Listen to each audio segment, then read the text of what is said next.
स्वागत है आपका विनर्स एकेडमी प्रयागराज में। मैं समीर शुक्ला आज अपने एक नए टॉपिक के साथ जिसका नाम है कंजंक्शन। कंजंक्शन आपके सिंटैक्स का ही एक पार्ट है। सिंटैक्स में आपको पूरा पार्ट्स ऑफ स्पीच पढ़ना होता है जिसमें noun, pronoun, verb, adjective, adverb, preposition और कंजंक्शन।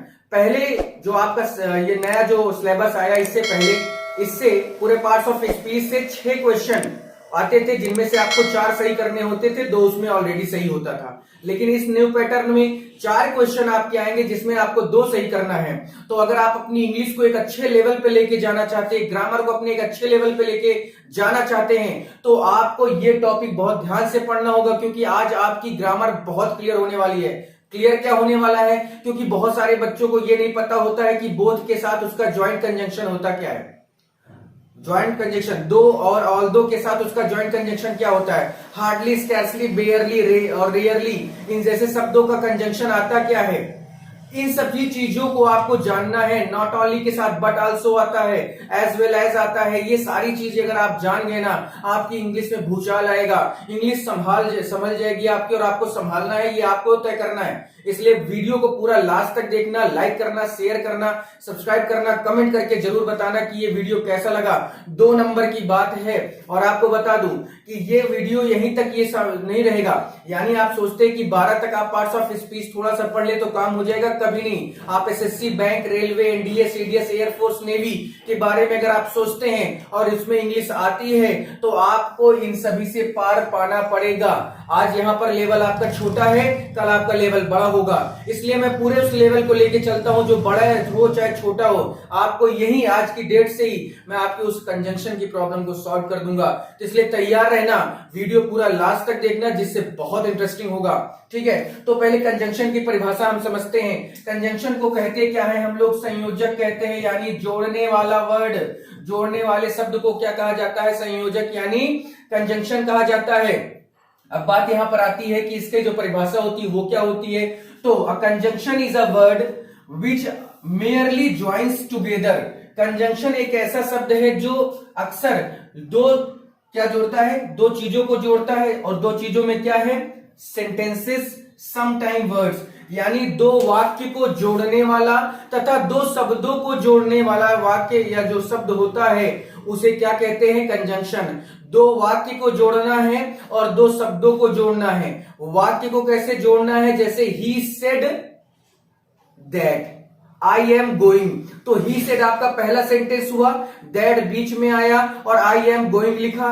तो दैट जो बीच में आया है वो ही सेड को आई एम गोइंग से जोड़ रहा है, तो वहां पर दैट एक क्या हो गया? कंजंक्शन हो गया। राम एंड श्याम, तो राम एक शब्द है, श्याम दूसरा शब्द है। दोनों को जोड़ने के लिए किस शब्द का प्रयोग किया गया? एंड का प्रयोग किया गया।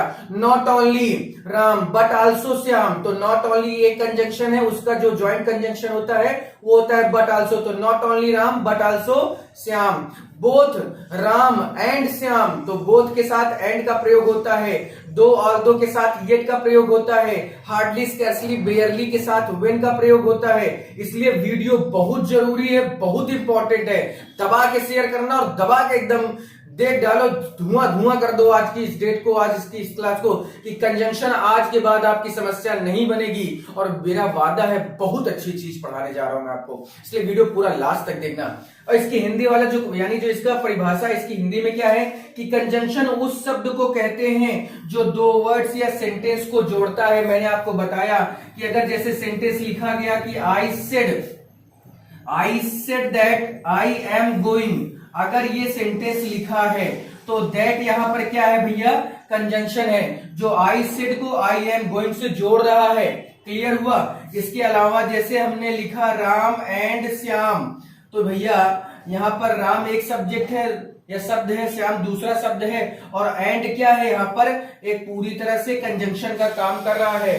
तो सबसे जरूरी बात यही थी मेरी, यही कहने हैं कि कंजंक्शन उन शब्दों को कहा जाता है या कंजंक्शन वो काम करता है जो 2 शब्दों को जोड़े या 2 सेंटेंस को जोड़े, तो वही क्या कहलाता है? कंजंक्शन कहलाता है। खैर प्रीपोजिशन भी ऐसा करता है। प्रीपोजिशन का काम भी होता है शब्दों को ही जोड़ना, लेकिन वो सेंटेंस को नहीं जोड़ता, वो हमेशा शब्दों को जोड़ता है। वर्ब को ऑब्जेक्ट से जोड़ेगा, ऑब्जेक्ट को वर्ब से जोड़ेगा, नाउन को ऑब्जेक्ट से जोड़ेगा, ऑब्जेक्ट को नाउन से जोड़ेगा, लेकिन वो कभी 2 शब्दों को नहीं जोड़ता। ही सेड टू मी, तो सेड के बाद टू आया, टू एक प्रीपोजिशन है, जो सेड वर्ब है, मी एक ऑब्जेक्ट है, तो वर्ब को ऑब्जेक्ट से जोड़ने का काम कर रहा है। ही सेड एंड मी नहीं होता, वो गलत हो जाए, क्योंकि एंड क्या होता है, हमेशा शब्दों को जोड़ता है या दो सेंटेंस को जोड़ने काम करता है। तो इस वजह से अब हम इसके रूल्स की ओर बढ़ेंगे। इसका जो पहला रूल, आज करीब 5-7 रूल इसके लिखाऊंगा, इसको 2 पार्ट में मैं रखा हूं, जिससे आपको एक एक पार्ट को पढ़ने में आसानी हो और आप आराम से उसको समझ सके। क्योंकि अगर आप इकट्ठा एक बार में पढ़ने की कोशिश करेंगे तो वो चीज पॉसिबल नहीं है, यानी वो आपको नहीं आएगी। तो इस वजह से एक यानी छोटा छोटा, देखिए मेरे वीडियोस छोटे क्यों होते हैं, मैं चाहता हूं कम समय में अच्छी चीज आपको दे पाऊं। इस वजह से मैं हमेशा वीडियो का एकदम तोड़ निचोड़ करके उस टॉपिक को ही रखता हूं। मैं नहीं चाहता कि कोई ऐसी बातें करूं आपसे, कोई फर्जी बातें करूं, आपका एक जो इंपॉर्टेंट टाइम है जो आपने सेव करके रखा है वो आपका वेस्ट हो जाए। इसीलिए मेरे वीडियोस छोटे होते हैं, 15, 17, 20 मिनट के होते हैं। कम समय में अच्छी चीज देना ही मेरी पूरी तरह से कोशिश होती है। तो आते हैं अपने पहले रूल की तरफ। हम लोग का जो रूल है इसमें क्या है ये बताया जाए। तो पहला रूल देख, चलिए हम लोग का रूल नंबर फर्स्ट है कंजंक्शन। मैंने कहा बहुत इंपॉर्टेंट है। रूल नंबर फर्स्ट कि कंजंक्शन बोथ के साथ एंड का प्रयोग होता है, यानी इन्हें हम ज्वाइंट कंजंक्शन कहते हैं। कुछ कंजंक्शन ऐसे होते हैं कि अगर उनके साथ वाले शब्द को ना लिया जाए तो वो आधे अधूरे होते हैं या वो पूरे नहीं होते। जैसे आइदर के साथ और का प्रयोग, नाइदर के साथ नॉर का प्रयोग, नॉट ओनली के साथ बट आल्सो का प्रयोग। अब आप ये समझे कि आप आइदर का प्रयोग कर दे और का प्रयोग ना करें, नाइदर का प्रयोग कर दे नॉर का प्रयोग ना करें, तो ना तो आइदर सही होगा ना तो नाइदर सही होगा। यानी ये ज्वाइंट कंजंक्शन कहलाते हैं। ये साथ में आते हैं, फिर वो चाहे जो कंडीशन हो। नॉट ओनली के बाद बट आल्सो का प्रयोग अनिवार्य है। अगर आप नहीं करते हैं तो आप सेंटेंस को गलत कर रहे हैं, गलत हो जाएगा। उसी तरह से कुछ ज्वाइंट कंजंक्शन की बात मैं यहां पर आज करूंगा आपसे। पहला रूल है कि कंजंक्शन बोथ के साथ एंड का प्रयोग होता है, यानी बोथ के साथ हमेशा एंड का प्रयोग होता है, कभी किसी और शब्द का प्रयोग नहीं होता। ना तो एज का प्रयोग होता है, ना एज वेल एज का प्रयोग होता है, ना तो नॉर का प्रयोग होता है, ना तो और का प्रयोग होता है। तो बोथ के साथ क्या आता है, हमेशा एंड। पहला क्वेश्चन आपके सामने है इनकरेक्ट आईएनसी। इनकरेक्ट क्या है कि both Ram as well as his brother, यानी दोनों राम के साथ साथ, एज वेल एज का मतलब होता है के साथ साथ, उसका भाई वेंट देयर, वहां गए, यानी दोनों राम और उसके साथ साथ उसका भाई भी गया। तो ये सेंटेंस सही है, गलत नहीं है कि चलो एज वेल एज के साथ साथ चल सकता है। लेकिन जो नियम कहता है कि बोथ राम एंड श्याम, क्योंकि बोथ के साथ हमेशा क्या आता है भैया, एंड आता है। ये याद रखना, गलत ना हो पाए चाहे जो करना पड़े इसके लिए। तो बोथ राम एंड श्याम, ठीक है, sorry both Ram and his brother है यहां पर, both Ram and his brother, और फिर उसके बाद क्या लिख दोगे, वेंट देयर। जैसे ही ये लिखा आपने, ये आपका सही माना जाएगा, प्लस आपको 1 नंबर दे दिया जाएगा। तो करना कुछ ज्यादा नहीं है, बस करना इसको ऐसे ही है कि उसकी एक एक नब्ज पकड़ो। कंजंक्शन मेरा वादा है आज से आपके लिए, कभी परेशान नहीं कर सकता आपको, बस ध्यान लगा के, मन लगा के पढ़ लेना। नेक्स्ट रूल है कि दो के साथ येट का प्रयोग होता है। ये भी ज्वाइंट कंजंक्शन है कि दो के साथ क्या आता है, हमेशा येट का प्रयोग होता है। तो दो के साथ येट का प्रयोग करते हैं, बट का नहीं। अब पहले ये समझते हैं कि दो का क्या मतलब होता है। तो भैया दो का मतलब होता है यद्यपि, दो का मतलब होता है यद्यपि, दो का मतलब यद्यपि। तो दो ही वॉज पुअर, यद्यपि वह गरीब है, बट लेकिन वह ईमानदार है। अब देखिए बट भी गलत नहीं है, सही सेंस दे रहा है, लेकिन बात वो आई ना कि जोड़ा बन के आया है। बोथ के साथ एंड का जोड़ा बन के आया है, आइदर के साथ और का जोड़ा है, नाइदर के साथ नॉर का जोड़ा है, नॉट ओनली के साथ बट आल्सो का जोड़ा है। उसी तरह से दो के साथ येट का क्या है भैया, जोड़ा है। तो जब इसको बनाओगे बाबू तो क्या लिखोगे कि दो ही वॉज पुअर, दो ही वॉज पुअर, और फिर उसके बाद येट की जगह क्या, बट की जगह क्या कर देना, येट कर देना, नहीं तो नंबर नहीं मिलेगा, 0 देगा examiner. Yet he is honest, और येट का मतलब क्या होता है, फिर भी, येट का मतलब क्या होता है?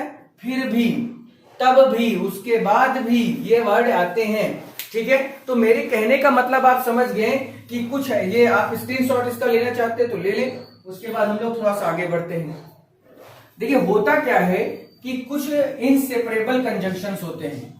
इनसेपरेबल कंजंक्शंस होते क्या हैं? यानी जिनके साथ उनका एक कंजंक्शन, उनका भाई, उनका दोस्त, उनका यार, उनका मित्र आएगा जरूर। जैसे मैं कुछ लिखे दे रहा हूं, देख लीजिए कि जैसे नाइदर, तो नाइदर डैश डैश नॉर, तो नाइदर के साथ जैसे हमने लिखा नाइदर राम नॉर श्याम, तो नाइदर के साथ ये नॉर शब्द जुड़ा है, ये जुड़े रहेगा, कभी अलग नहीं होगा। इसी तरह से बात आती है आइदर राम और श्याम, यानी या तो राम या श्याम, तो आइदर के साथ और जुड़ा है, ये कभी अलग नहीं होगा। उसी तरह से है नॉट ओनली डैश डैश करके बट आल्सो, तो नॉट ओनली के साथ क्या आएगा? राम लिखा हुआ है, और बट आल्सो के बाद भी कोई ना कोई सब्जेक्ट होगा, कोई ना कोई वर्ब हो सकता है, कोई ना कोई ऑब्जेक्ट हो सकता है, जरूरी नहीं सब्जेक्ट ही हो।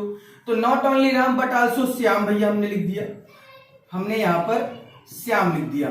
तो अब यहां पर नॉट ओनली के साथ बट आल्सो जुड़ा हुआ है, हमने जोड़ा नहीं, जुड़ा हुआ है। उसी तरह से बोथ के साथ एंड का प्रयोग, दो के साथ येट का प्रयोग, वेदर के साथ और का प्रयोग, वेदर और जानते ही होगे तुम लोग, समझते होगे पूरा, है ना। उसी तरह से एज के साथ एज का प्रयोग, सो के साथ एज का प्रयोग, सच के साथ दैट का प्रयोग, ये सब बहुत इंपॉर्टेंट कंजंक्शन होते हैं। यानी ये कोई छोटी मोटी चीज आप नहीं पढ़ रहे हैं, आप बहुत इंपॉर्टेंट चीज पढ़ रहे हैं। इस वजह से इसके स्क्रीनशॉट ले लो, और मैं आपको इसका पूरा करीब 40-50 ऐसे कंजंक्शन होते हैं जो साथ में किसी न किसी के साथ आते हैं, तो मैं वो आपको बता दूंगा जिससे आपको दिक्कत ना हो, समझने में भी प्रॉब्लम ना हो, और आपको वो याद रहे कि भैया एज के साथ हमेशा एज आएगा, सो के साथ हमेशा एज आएगा, बोथ के साथ हमेशा एंड आएगा, दो के साथ येट आएगा, वेदर के साथ और आएगा, नॉट ओनली के साथ बट आल्सो आएगा,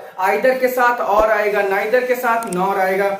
तो करीब 35-40 ऐसे इनसेपरेबल कंजंक्शन है जिनको आप लिख लेंगे, याद कर लेंगे, तो जिंदगी में कभी दोबारा तुम्हें कंजंक्शन प्रॉब्लम दे नहीं सकता। ये मेरा आपसे वादा है, कंफर्म वादा, लो लिख देंगे।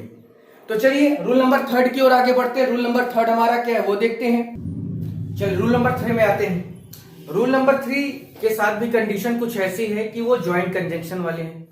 अब बात यहां पर आती है कि नो सूनर, कि नो सूनर के बाद वर्ब का प्रयोग इंट्रोगेटिव की तरह होता है, यानी नो सूनर के बाद वर्ब का प्रयोग इंट्रोगेटिव की तरह होता है, और कॉमा या इसके बाद देन का प्रयोग होता है।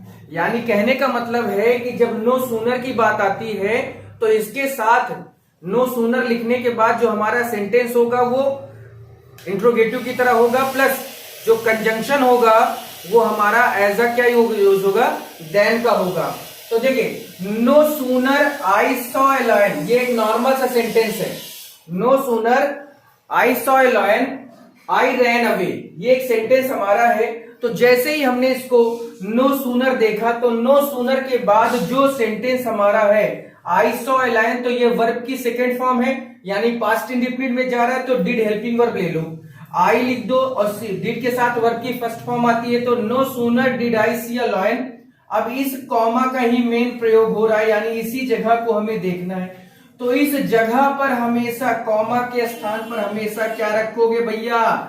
दैट के अलावा कुछ नहीं रखना, चाहे जो हो जाए। तो कॉमा नो सूनर के साथ देन आता है, ये याद रखना हमेशा। नो सूनर के साथ देन आता है, ये आपने डिग्री ट्रांसफॉर्मेशन या आपने ट्रांसफॉर्मेशन में अफर्मेटिव टू निगेटिव वाले सेंटेंस में देखा होगा। सेंटेंस आपका as soon as I saw lion I ran away, तो उसको जब आप निगेटिव बदलते तो no sooner did I see a lion I ran away, then का प्रयोग करके। तो यहां पर नो सूनर के साथ देन का प्रयोग करना, बस इतना समझो, और इसके अलावा कुछ भी जानने की जरूरत नहीं है।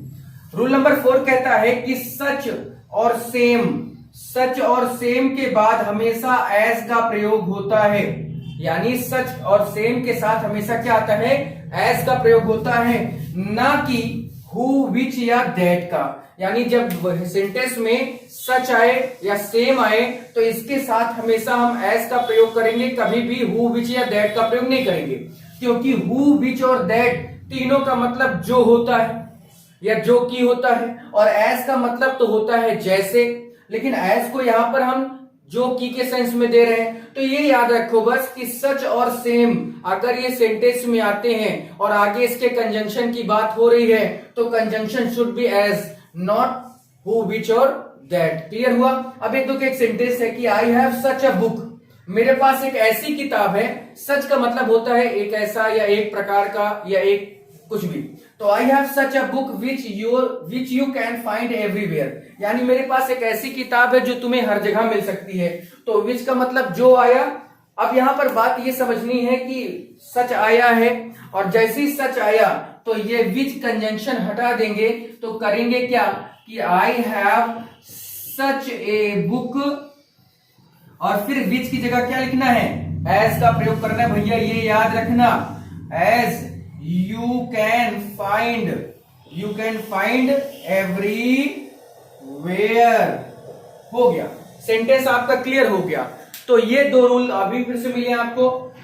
पहला रूल था जो सबसे पहला कि बोथ के साथ एंड का प्रयोग होता है। दूसरा रूल आपने पढ़ा, तीसरे रूल में नो सूनर के साथ देन का प्रयोग होता है। चौथे रूल में सच और सेम के बाद हमेशा एस का प्रयोग होता है। ये याद रखो कि कोई प्रॉब्लम नहीं होगी भाई, तो याद जरूर रखना। मैं फिर से बार बार कहता हूं। एक और रूल देखते हैं, इसका 5 कम से कम बताया जाए, जिससे अगले पार्ट में 5 और बता दिया जाए तो इसके 12 या 14 रूल हो जाएंगे, जो इतना एनफ है आपके इस एग्जाम के लिए। बाकी आगे जब पढ़ाई होगी एयरफोर्स, एनडीए, सीडीएस, नेवी के बारे में, तो फिर उस पर और 2-4-10 रूल ऐड हो जाएंगे। चलिए, हमारा अगला रूल है कि अनटिल और अनलेस के साथ कभी भी निगेटिव शब्द यानी नॉट का प्रयोग नहीं करते हैं। तो अनटिल और अनलेस है क्या? अनटिल का जो यूज होता है वो समय बताने के लिए किया जाता है, जबकि अनलेस का जो प्रयोग होता है वो शर्त को प्रकट करने के लिए कहता है। तो बात यहां पर यह है कि जब अनटिल और अनलेस यानी इन दोनों के साथ निगेटिव शब्द का प्रयोग नहीं होता है, नहीं होता, ये वास्तविकता है, कभी नहीं करते। चाहे इनके बाद हो चाहे इनसे यानी इनसे पहले तो अगर आ सकता है, क्योंकि ये कंजंक्शन का काम करते हैं। तो इनके पहले कोई भी सेंटेंस है तो उसमें नॉट आएगा, लेकिन इनके बाद जो सेंटेंस है उसमें कभी भी नॉट का प्रयोग नहीं होता, चाहे वो अनलेस हो चाहे वो अनटिल हो। अब आपके सामने यहां पर एक एग्जांपल है कि he can not succeed unless he does not work hard, यानी वो तब तक पास नहीं होगा। अनलेस माने यहां पर शर्त का भाव प्रकट होता है भैया, ये जान लो। तो अनलेस का प्रयोग होता किसके लिए है? शर्त के लिए। तो शर्त क्या है कि वो मेहनत नहीं करेगा तो वो पास नहीं होगा। तो यहां पर नहीं शब्द जरूर आ रहा है, लेकिन आपको मैंने कहा ना कि अनलेस के बाद कभी भी सेंटेंस में निगेटिव शब्द का प्रयोग नहीं होता है, फिर नहीं करना। जैसे इसका अगर बनाया जाए करेक्ट सेंटेंस की ही कैन नॉट सक्सीड, यानी वो सफल नहीं हो सकता। कब तक? अनलेस, जब तक। तो अनलेस और अनटिल का जो मतलब होता है वो जब तक तब तक के सेंस में होता है। तो जब तक वो क्या नहीं करेगा, ही वर्क्स हार्ड। अब भैया यहाँ पर नॉट का प्रयोग या डज नॉट का प्रयोग हटा दिया गया। क्यों हटाया गया? क्योंकि अनलेस और अनटिल अपने आप में एक नकारात्मक शब्द है। अनलेस और अनटिल अपने आप में एक नकारात्मक शब्द है जिनके साथ नॉट का प्रयोग नहीं करना है, क्योंकि फिर सुपरफ्लुअस हो जाएगा। सुपरफ्लुअस का मतलब क्या है कि फिर वो डबल इफेक्ट देना शुरू कर देगा, यानी वो हद से ज्यादा हो जाएगा। क्योंकि अनलेस और अनटिल दोनों खुद ही में ही क्या है, एक निगेटिव शब्द है। तो जब वो खुद ही निगेटिव शब्द है तो क्या उनमें नॉट लगाने की जरूरत है? ऐसा तो नहीं होना चाहिए। और इसी वजह से तो अनटिल से पहले चाहे जो सेंटेंस हो उसमें कुछ भी नॉट लगाओ, चाहे हटाओ, चाहे जो करो, कोई दिक्कत नहीं। लेकिन अनलेस और अनटिल के बाद जो सेंटेंस होगा उसमें हम कोई भी हेल्पिंग वर्ब के साथ नॉट का प्रयोग नहीं करेंगे, क्योंकि ऑलरेडी ये क्या है, एक नकारात्मक शब्द ही है। तो अनलेस ही वर्क्स हार्ड, ही के साथ वर्क्स क्यों आया? क्योंकि डज नॉट यानी प्रेजेंट इंडेफिनिट में था। तो जब इसको आपने नॉट हटाया तो ये सिंपल में गया, तो इसके साथ सिंगुलर सब्जेक्ट के साथ वर्ब में एस लगता है। अब नेक्स्ट सेंटेंस की वेट हियर, यहां रुको, यही इंतजार करो जब तक। अनटिल का मतलब होता है जब तक आई डू नॉट कम, मैं ना आऊं, तो यही इंतजार करो जब तक मैं ना आऊं। तो फिर बात वही है कि अनटिल क्या है, अपने आप में एक नकारात्मक शब्द है, तो क्या डू नॉट लगाने की जरूरत है? आपका आंसर होना चाहिए नहीं सर, जरूरत नहीं है। तो क्या कर दोगे कि वेट हियर, वेट हियर लिखने के बाद अनटिल आई कम लिख दो, डू नॉट हटा दो, क्योंकि अनटिल पहले से ही क्या है, एक निगेटिव शब्द है। अनलेस पहले से क्या है, एक निगेटिव शब्द है।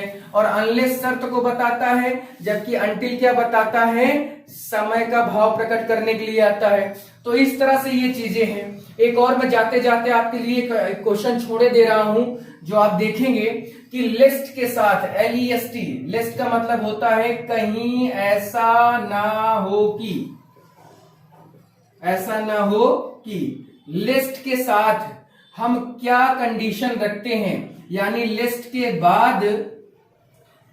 बाद ये कंजंक्शन यूज होने के बाद जो हमारा नेक्स्ट सेंटेंस होता है उसमें हमारे सामने सबसे बड़ी कंडीशन क्या होती है, यानी हेल्पिंग वर्ब का प्रयोग हम कहां करते हैं। ये आपके सामने मैं क्वेश्चन छोड़ के जा रहा हूं। लिस्ट के बारे में आप स्टडी करिएगा, कमेंट करके बताइएगा कि लिस्ट के साथ क्या हेल्पिंग वर्ब का प्रयोग होता है या कैसे होता है। और आज के लिए इतना ही। आई होप कि आपको समझ में आया होगा, और हो आएगा, कैसे नहीं आएगा भाई, मेरा वादा है आपसे ये आएगा। तो कंजंक्शन को आज और कल 2 दिन में ध्वस्त कर देंगे, इसकी पूरी कहानी खत्म कर देंगे और ये आएगा हमें। फिर चलिए आज के लिए इतना ही, लेकिन लाइक करना, शेयर करना, सब्सक्राइब करना, कमेंट करना और शेयर जरूर करना, सब्सक्राइब जरूर करना, ये हमारे लिए थोड़ा सा इतना कर दिया करो यार। चलो, थैंक यू।